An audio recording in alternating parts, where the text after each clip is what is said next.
Namaste, everyone. Thank you for joining in this yet again a recorded class of Vedic Astrology Basic Foundation course. And in the last class, we had discussed a bit about the Dhana Yogas. And today, I want to discuss about two special category of yogas, which are considered to be very, very deadly, as as according to Parashara, as well as several other noted Jyotish authors. Okay, and the two yogas that we'll be discussing are the Arishta yogas, that means the yogas of death or the yogas of bad health, and the Daridra yogas, that means the yogas of poverty or the yogas of penury, as they call it. But then before we go into the class, let's start with the daily Shanti mantra from the Upanishads. Om Sahana Bhavatu Sahana Bhunakatu Saha Viryankara Vavahai Tejasvinadaditamastu Ma Vidvishavahai. Om Shanti Shanti Shanti. Okay. So, Arishta yogas, as I said, these yogas lead to death, and that happens via ill health. Okay. And if a person has Arishta yogas in addition to Raj yogas as well as Dhana yogas, the good yogas, that means the Raj yogas and the Dhana yogas, will get adversely modified. And Arishta yogas are very poisonous by nature, and it takes away the good results that are conferred by a Raj yoga or by a Dhana yoga. Okay, and detailed description of these yogas can be found in medical astrology, which is a complete subject in itself. Maybe we can have a look at medical astrology later on, but because this is just a foundation class, we will only touch on the basic principles as relevant to the lordship of various of planets over various houses. Okay, now Parashara says that the highly malefic houses are the Dushthanas, the trick houses, that means the 6th, 8th, and the 12th. Okay, and although the 12th lord is a neutral as compared to the 6th and the 8th, but then the houses of these three lords, the 6th, the 8th, and the 12th, they will produce adverse results.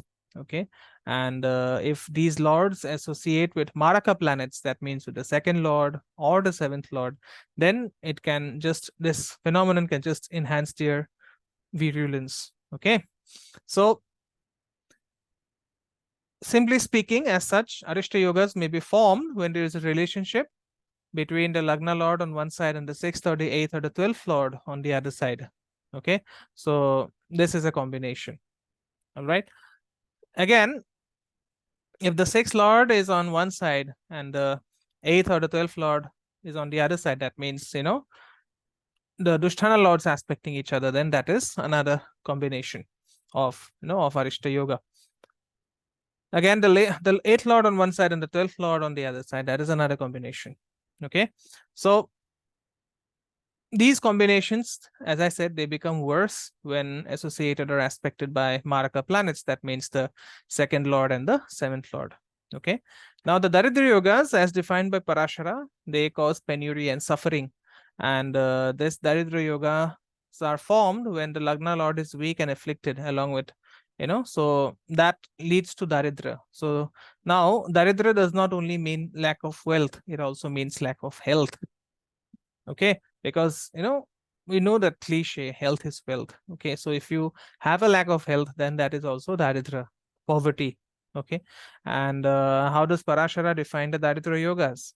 The Lagna lord in the 12th house and the 12th lord in the Lagna, and the influence of the 2nd lord or the 7th lord on either or both of them. Okay, so now this combination is twisted and turned for modern consumption. Okay, people say that just the Lagna lord in the 12th house can be a combination for poverty, but it is not the case. Lagna lord in the 12th house, the 12th lord in the Lagna, and both of them getting influenced by the 2nd lord or the 7th lord. So all the three conditions have to be satisfied. So don't jump into results before knowing the complete sutra. Okay.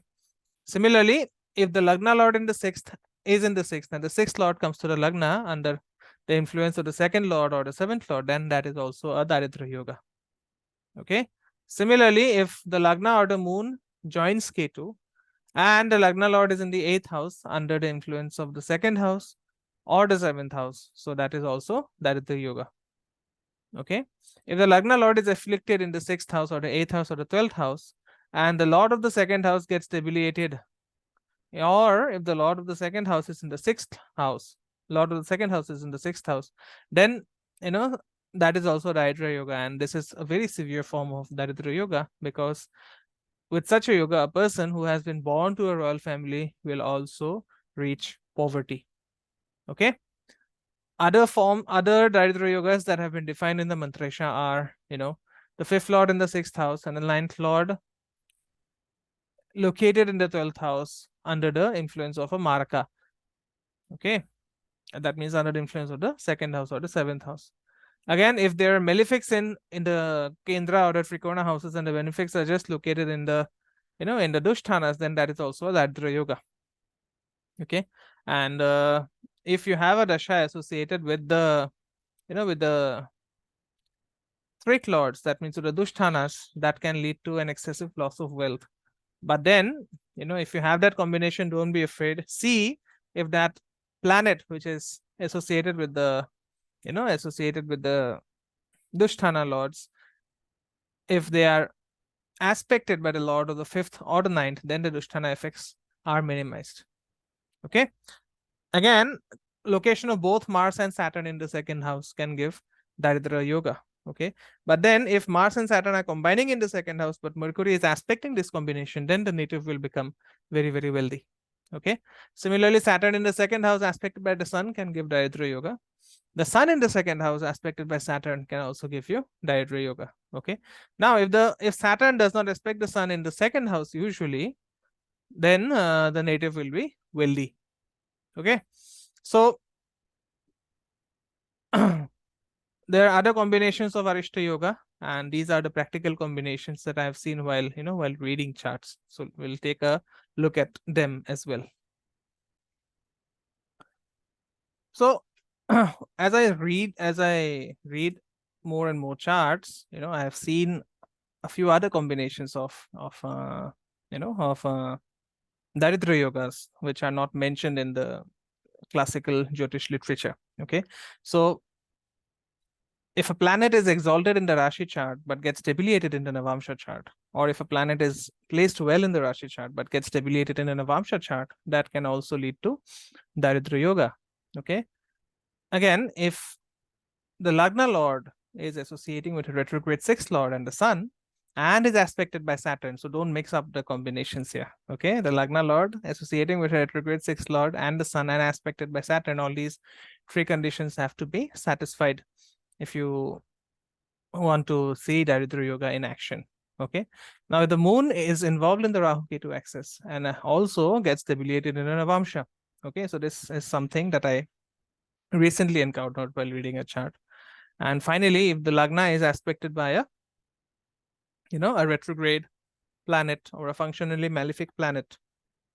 Okay. And as far as health is concerned, retrograde planets will lose their beneficence. And this is not true for malefic planets. This is more correct in case of benefic planets. Okay, so if you have a benefic planet as a Lagna Lord, say Mercury or Venus or Jupiter, and if that planet is gone retrograde, then you will suffer yoga or health issue. Okay, now the other yoga that we can discuss in today's class is the Parivartan yoga. Parivartan means mutual exchange. Okay. And these yogas are characterized by the exchange of house lords. Okay. There is another concept called Nakshatra Parivartan, but that is beyond the scope of this course. Okay. So we'll limit our discussion strictly to the Parivartan yoga involving the houses. Okay. So when two planets exchange houses, they will gain some strength and they will behave as if they are located in its own house. Okay.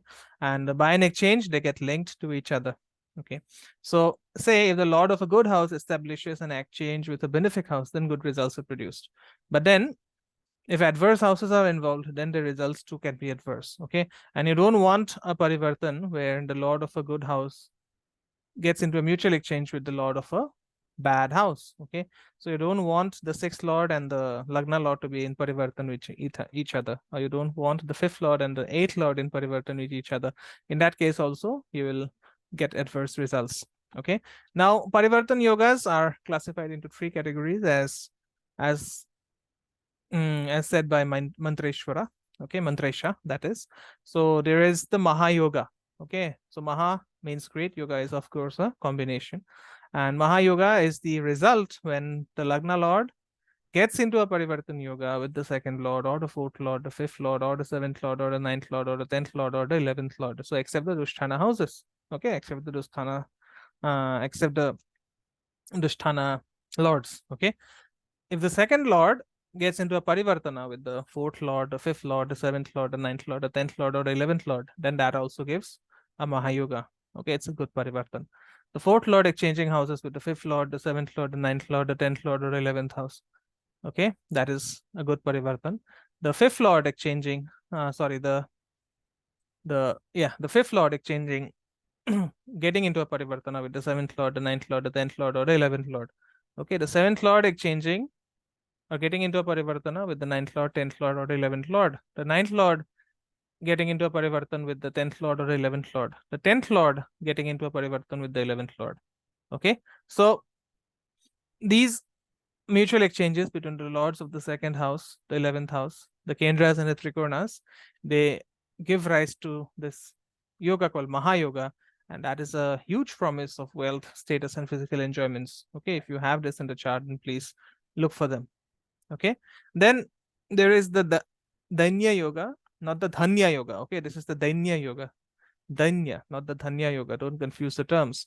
So this is a yoga for misery. Okay, and this happens when the lords or the Dushthanas are involved. And if the sixth lord or the eighth lord or the or the 12th lord exchanges or gets into Parivartana with the Lagna lord, the second lord, the third lord, the fourth lord, the fifth lord, the seventh, ninth, 10th, 11th, or even the 12th lord, then this is the result which produces misery.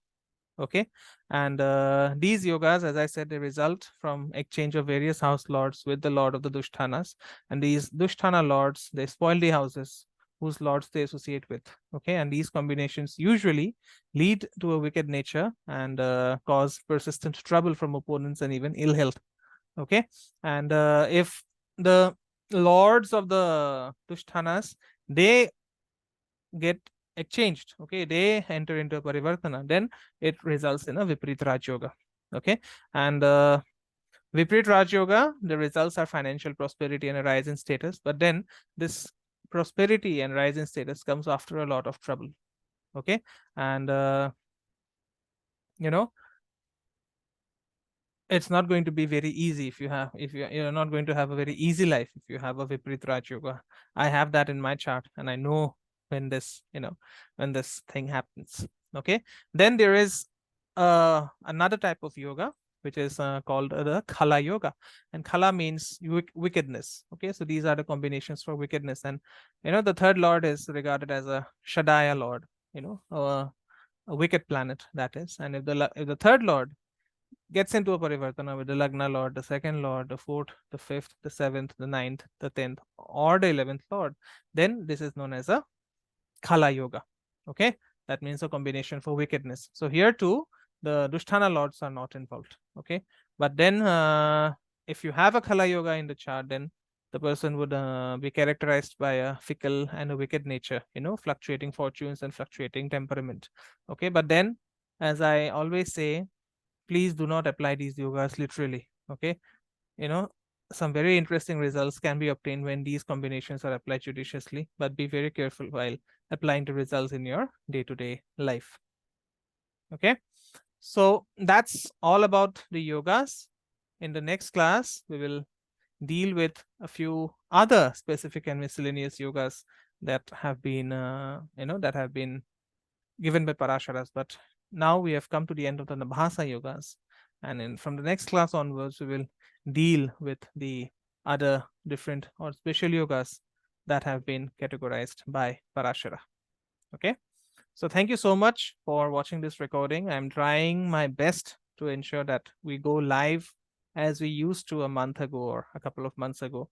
And hopefully that time will come soon. But till then, please take care of yourself. Learn Jyotish. Okay. Watch my video, subscribe to the channel, and please leave behind your feedback which is very, very valuable for me, of course, in the comment section. So that's it from me in this video. I'll see you soon in my other videos. Namaste. Om Gurave Namaha.